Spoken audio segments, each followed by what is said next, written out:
We will start with an opening statement from Ole Miss coach Chris Beard, please. Yeah, obviously a big win for us in the NCAA tournament for Ole Miss. Kind of starts with our respect for the opponent, a team that really hadn't lost a game since Christmas, really, besides Duke. We knew we were going to get their best shot. We knew their run was coming in the second half, but a really good win for us. Again, a lot of respect for our opponent. First half was one of our best halves of the year. It's what it takes in the NCAA tournament. Second half, we'd like a lot of things back, but give North Carolina credit. We knew the comeback was coming. Sure enough, it did. Was really impressed with the poise of our guys in the last couple minutes of the game. As a coach, you never want to be out of timeouts, but we just had to use some of those timeouts to solve some issues in the second half. But I thought we did a good job late executing on offense, getting the ball where we wanted it to be, and getting the ball in bounds even when we didn't have timeouts left. So we came here to Milwaukee. We set it up as a 4-team tournament, and so we're halfway through it, 40 minutes to the Sweet 16. But really proud of these guys in our first victory in this year's tournament. Thank you, Coach. Questions for the student athletes, please. Steve McGargy, Associated Press. For Sean, just what's going through your mind after that R.J. Davis three-point play gets it down to 2? You end up with the ball, you can take the big shot. Just take me through that play and just what's going through your mind there. Yeah, coming out of the timeout, we had something drawn up, and kind of what was going through my mind was just get a good shot off, play confident, don't think too much, and he went under the screen, so I shot it. That's really it. Sean, following up on that, you've made some big shots in your career. Is that the biggest? I think on the stage, yeah, especially because at that point of the game, they were on a huge run, and we needed that bucket. So I just, like I said, shot it with confidence, and rest was in God's hands. That was for your first win in Milwaukee. Yeah, 1-1 now. Sean, I know you have bigger goals than just winning one game, but it's Ole Miss's first victory in the tournament in 10 years. What does it mean to be a part of a team that's doing these sorts of things? Yeah, it's really special. I love it for the Ole Miss fans and for our family and friends and everything, but I especially love it for this group of guys that I go to battle with every single day, and this coaching staff that puts in countless hours so that we can succeed as a team. And there's a whole lot of sacrifice that goes into a game like today. So very happy for Ole Miss. Like you said, first tournament win in 10 years. But there's a lot of hard work and sacrifice that goes into that success. So I'm just happy to see that merit. Hey, Sean, were you surprised by, they were icing screens, then they go under it? Were you kind of surprised by some of the coverages you saw, say, in ball screens? Again, the coaching staff does a great job of preparing us for each game. So we saw countless clips of how they cover ball screens in the middle of the floor and the side of the floor. So I saw that coming, and we kind of went through what would be open, short roll, or loop behind. So coaching staff did a great job of preparing us for that situation. Any questions for Juju, the pride of the Bronx? His 4th NCAA tournament win today. We got Sean Padulla, man. Ask all the questions for Sean. I'm happy to be a part of the team with Sean Padulla, man. In addition to that, Jalen, Chris referenced the poise you guys showed late when Carolina made that run, cutting 22-2. What kind of led to that poise late? Just having a veteran team. It's something that we talk about all the time. We know that North Carolina was a super talented team. So if they went on a run, it's not about, panicking. Just stay poised. We're a veteran team. We've been through this before. Just come down, execute plays, and get stops. You see that demeanor and calmness? That's what I have to deal with every day. Any other questions for the student athletes? Juju, what's going on in English class? Coach, I got it. I think Sam Hutchins, Clarion Ledger, for Juju and Sean, if you guys would, maybe the overlooked part of this with how it ended is what Dre Davis did early. What did that start mean? He was 6 for 6 in the first half. For him to come out on fire like that, how'd that change things early? Dre Davis is a dog, It's just that we just got to bring it out of him all the time. That's all it is. But once we get it out of him, Dre is capable of doing anything. Rebounding, you know, getting stops, big-time blocks, scoring. So all the stuff that Dre did today, that's what we need him to do continuously, and we've been asking for a long time now. Yeah, just to piggyback off that, when Dre's playing at his best, he's a damn good player. He's the type of player you play with, and he makes a play, and you're like, I'm glad he's on my team. So first half he got hot, but again, like Juju said, he was affecting the game more than just offensively. He's the centerpiece of our defense with his vocalness and his ability to guard like 1 through 5. So he's a special player, and he showed it today. Anything else for the student athletes? All right, guys, you're released. Thank you. Good luck Sunday. And now we'll entertain questions for Coach Beard, please.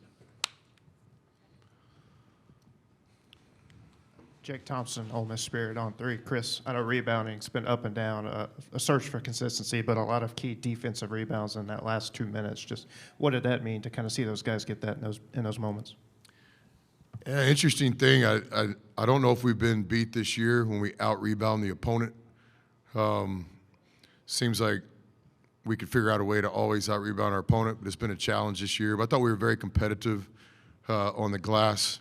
And again, the last several minutes of the game being played without a timeout, I thought the veteran players did a good job. We switched defensive coverages a few times without a timeout, and then we're able to execute at least enough offensively to get the right guy the ball in the right spot.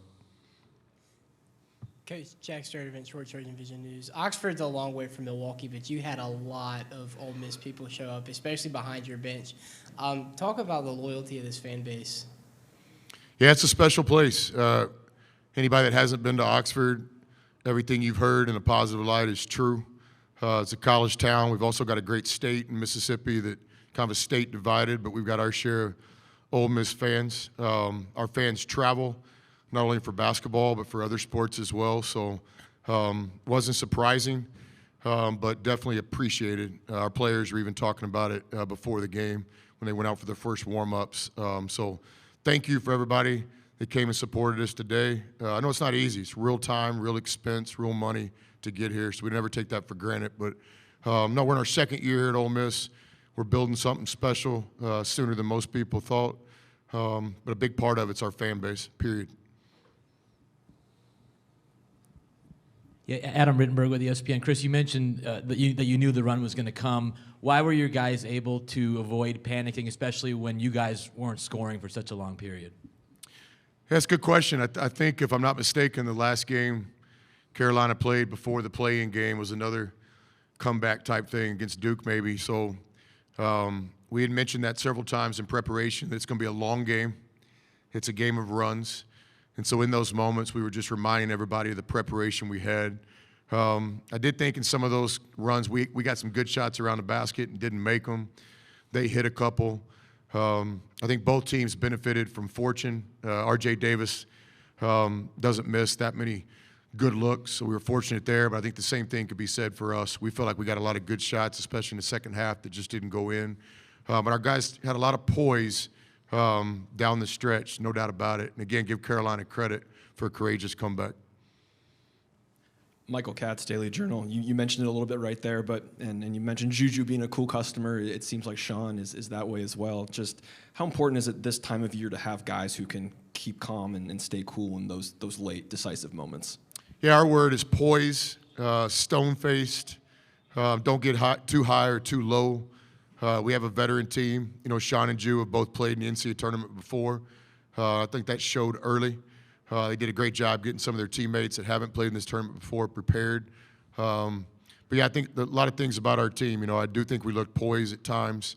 We were composed when it mattered most.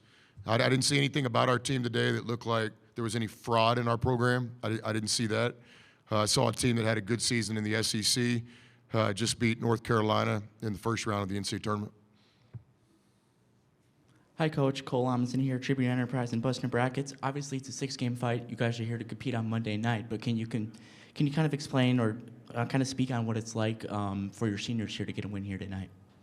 Yeah, we set up every tournament, 4-team tournament, so we came here to win 2 games. It's going to be very challenging. Our next opponent is one of the best teams in college basketball. But I think for our players, we got so many seniors, guys 4th, 5th year in college basketball that have literally checked every box in their careers, but several of them hadn't participated in the NCAA tournament. So we felt that pressure and urgency all the way back from the summer through our non-conference schedule. So to get here, we're really happy to be here. And now the message is, hey, our story isn't that we made the NCAA tournament. Let's make a run in this tournament. So, but really, really pleased and happy for our seniors. Chris, Sam Hutchins, Clarion Ledger.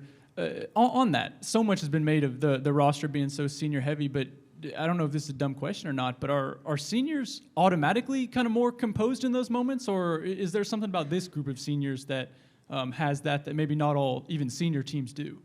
No, definitely not automatic. If there was something automatic in recruiting or coaching, we would do it every time. So I've had some seniors before that weren't associated with poise. But this group is a little bit different. We've got really mature people off the court as well, guys that handle their business and have great balance in their lives. And so, you know, when the season starts, you always go over your strengths and your weaknesses, your weapons or your threats. And consistent across the board from players to coaches, we did think that one part of our identity this year could be our composure and experience. We got a group that really never gets too high or too low. That's been a good thing all year. Steve McGargy, Associated Press. I think this is your Ole Miss's first time beyond the round of 64 since 13. Just what gave you the confidence this program was capable of making this kind of run when you decided to take this job? Yeah, this is my second year at Ole Miss, and some of our players, it's the first year. We certainly respect and are knowledgeable about the past in our program. We feel the opportunity and the pressure to do things for our fan base. But in terms of how history relates to our team, again, we got a lot of players. It's the first season at Ole Miss. So, again, 4-team tournament. We're 1-0. Big opportunity on Saturday, or Sunday, excuse me. Ryan Wood, USA Today Network, Wisconsin. You mentioned that being one of your better first halves of the season. I'm curious, especially the outside shooting that you came out with. I think you made 6 of your first 7 behind the arc. How much does that kind of set the tone and maybe take the pressure off in this kind of environment? Yeah, it really helps. Basketball is a lot easier game when the ball's going in. We had a similar game in Nashville just a few days ago against Auburn, I believe, where we just couldn't get one to go in. And if we would have shot that day like we shot tonight, it might have been a different outcome. In terms of shooting, you know, we're just looking, are we getting the right shot by the right person? Are we disciplined in our footwork and our follow-through? Was the pass a strike and not a ball? And so obviously we hit some shots, but I thought our shots were assisted for the most part in the first half. So a lot of things go into that. Chris, I know you'll talk about this a lot more tomorrow, but Iowa State on Sunday. I know you're focused on North Carolina, but have you had any opportunity to even think about them, or have you had a chance to watch them over the season? Just your initial thoughts? Yeah, they got a great coach. TJ and I have gone at it before, and certainly our years in the Big 12. The program he's built there and sustained, it's real. I watch a lot of college basketball throughout the season, so I've seen his team play several times. I haven't started any of the preparation on that game, but we had staff members working on that ahead of time. But I know this, one of the best teams in college basketball, period. Defensive identity, really good coach, and a lot of talented players that we've been following for years, both coaching against them, recruited some of those guys. So this will be a real round of 32 game. These are two teams that are worthy to get in second weekend. We'll have to play our best 40 minutes. We'll have to play better than we did today for 40 minutes to be successful on Sunday. Thank you, Coach. Appreciate it. Thanks. Good luck Sunday.